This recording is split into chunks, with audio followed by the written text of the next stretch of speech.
तो क्या अमेरिका अब अपने मकसद में कामयाब होने की ओर बढ़ रहा है? दुनिया भर में युद्ध रोकने का दावा करने वाले और नोबेल शांति पुरस्कार के तलबगार डोनाल्ड ट्रंप ने वेनेजुएला पर हमला कर दिया है। किस लिए, यह अब किसी से छिपा नहीं है। वेनेजुएला पर हमले और वहां के राष्ट्रपति निकोलस मादुरो को गिरफ्तार कर अमेरिकी अदालत में पेश करने के बाद ट्रंप ने ऐलान किया कि वेनेजुएला संयुक्त राष्ट्र अमेरिका को 30 से 50 मिलियन बैरल तेल उपलब्ध कराएगा। तो क्या ट्रंप का यही मकसद था?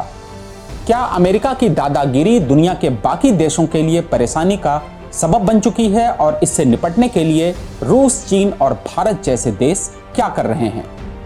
ट्रंप ने हमले के 3 दिन बाद कहा कि वेनेजुएला 30 से 50 मिलियन बैरल तेल अमेरिका को देगा, जो बाजार मूल्य पर बेचा जाएगा। अमेरिका के लिए यह एक बड़ी जीत लगती है क्योंकि इससे अमेरिकी ऊर्जा कीमतें कम हो सकती हैं। ट्रंप का लक्ष्य तेल को $50 प्रति बैरल तक लाना है। इस हमले से मादुरो रिजीम गिर गया और अमेरिकी कंपनियां जैसे एक्सॉन अब वहां निवेश कर सकती हैं। लेकिन क्या यह पूरी कामयाबी है? नहीं, क्योंकि अंतर्राष्ट्रीय स्तर पर बैकलैश हो रहा है। संयुक्त राष्ट्र में रूस और चीन ने इसकी निंदा की और कई देश इसे अंतर्राष्ट्रीय कानून का उल्लंघन बता रहे हैं। ट्रंप ने तेल तो हासिल कर लिया, लेकिन दुनिया में अमेरिका की इमेज एक दादागिरी करने वाले देश की बन गई, जो कमजोर देशों पर हमला करके उनके संसाधन लूटता है। तो क्या लंबे समय में यह अमेरिका को अलग थलग कर सकता है? वेनेजुएला के पास दुनिया का सबसे बड़ा तेल भंडार है, करीब 300 बिलियन बैरल। यह सऊदी अरब से भी ज्यादा है, जहां 266 बिलियन बैरल तेल है। लेकिन समस्या यह है कि वेनेजुएला का तेल बहुत भारी और गाढ़ा है, जिसे रिफाइन करना मुश्किल है। मादुरो शासन में उत्पादन गिरकर 7 से 8 लाख बैरल प्रतिदिन रह गया था, जबकि पहले यह 30 लाख बैरल तक था। अमेरिका का कब्जा इसे बढ़ा सकता है, लेकिन यह पर्यावरण और स्थानीय लोगों को नुकसान भी पहुंचाएगा।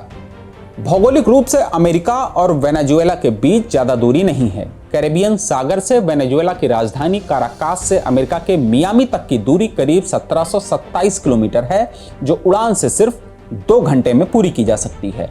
कुल मिलाकर वेनेजुएला से अमेरिका की औसत दूरी 2800 से 4500 किलोमीटर है, जो मिडिल ईस्ट से कहीं कम है।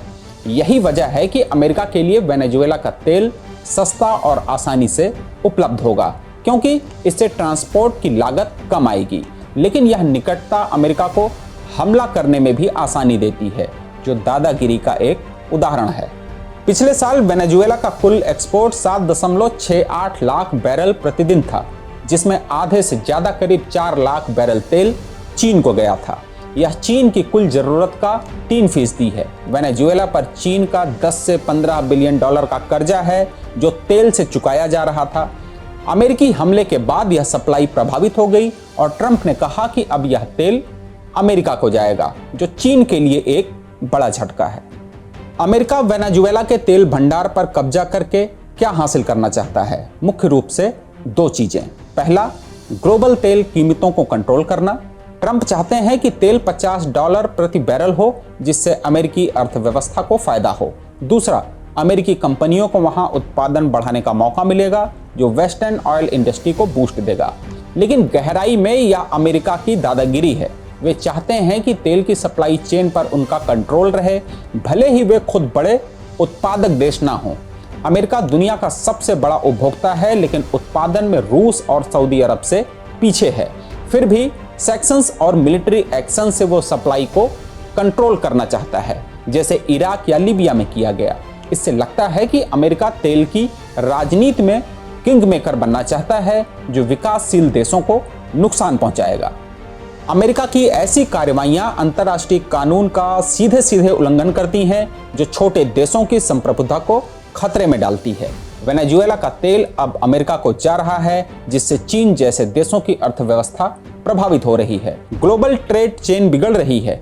तेल कीमतों में उतार चढ़ाव से गरीब देश महंगाई झेल रहे हैं। रूस और ईरान जैसे देशों को भी नुकसान हो रहा है, क्योंकि वे खुद उत्पादक हैं, लेकिन अमेरिका उनके बाजार छीन रहा है। यह एक तरफा पावर गेम है, जो दुनिया को युद्ध की ओर ढकेल सकता है। अब सवाल यह है कि इससे निपटने के लिए रूस, चीन और भारत जैसे देश क्या कर रहे हैं। रूस और चीन ने संयुक्त राष्ट्र की इमरजेंसी मीटिंग में अमेरिका की कड़ी निंदा की है। इसे गैर कानूनी बताते हुए चीन अब अपनी निवेश रणनीति बदल रहा है। वे वेनेजुएला से कर्ज वसूली के नए तरीके ढूंढ रहे हैं और अमेरिका के स्फीयर्स ऑफ इन्फ्लुएंस को चुनौती दे रहे हैं। रूस ने कहा कि अगर अमेरिका ऐसा करना जारी रखता है तो वो भी जवाबी कार्रवाई करेगा। भारत जो ब्रिक्स का हिस्सा है वह भी चुप नहीं बैठा है। भारत ने अमेरिका की कार्रवाई को अनुचित बताया और बहुपक्षीय मंचों पर रूस चीन के साथ मिलकर अमेरिकी हेगेमनी के खिलाफ आवाज उठाई। ये देश वैकल्पिक गठबंधन बना रहे हैं, नए ट्रेड रूट्स जो डॉलर आधारित सिस्टम को चुनौती दे रहे हैं। भारत रूस से सस्ता तेल खरीदकर अमेरिकी सेक्शंस को बाईपास कर रहा है और चीन, अफ्रीका, अमेरिका में निवेश बढ़ा रहा है। कुल मिलाकर ये देश मिलकर एक मल्टीपोलर वर्ल्ड बना रहे हैं जहां अमेरिका की दादागिरी काम नहीं करेगी। लेकिन इन सब में अभी बहुत उतार चढ़ाव आना बाकी है। नतीजे क्या होंगे, दुनियादारी कैसे चलेगी, यह तय होने में अभी वक्त है। लेकिन इतना तय है कि अमेरिका के इस कदम से भारी उथल पुथल देखना अभी शेष है, क्योंकि तेल सिर्फ ईंधन नहीं बल्कि पावर का हथियार है।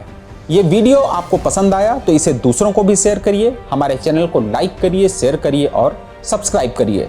नमस्कार।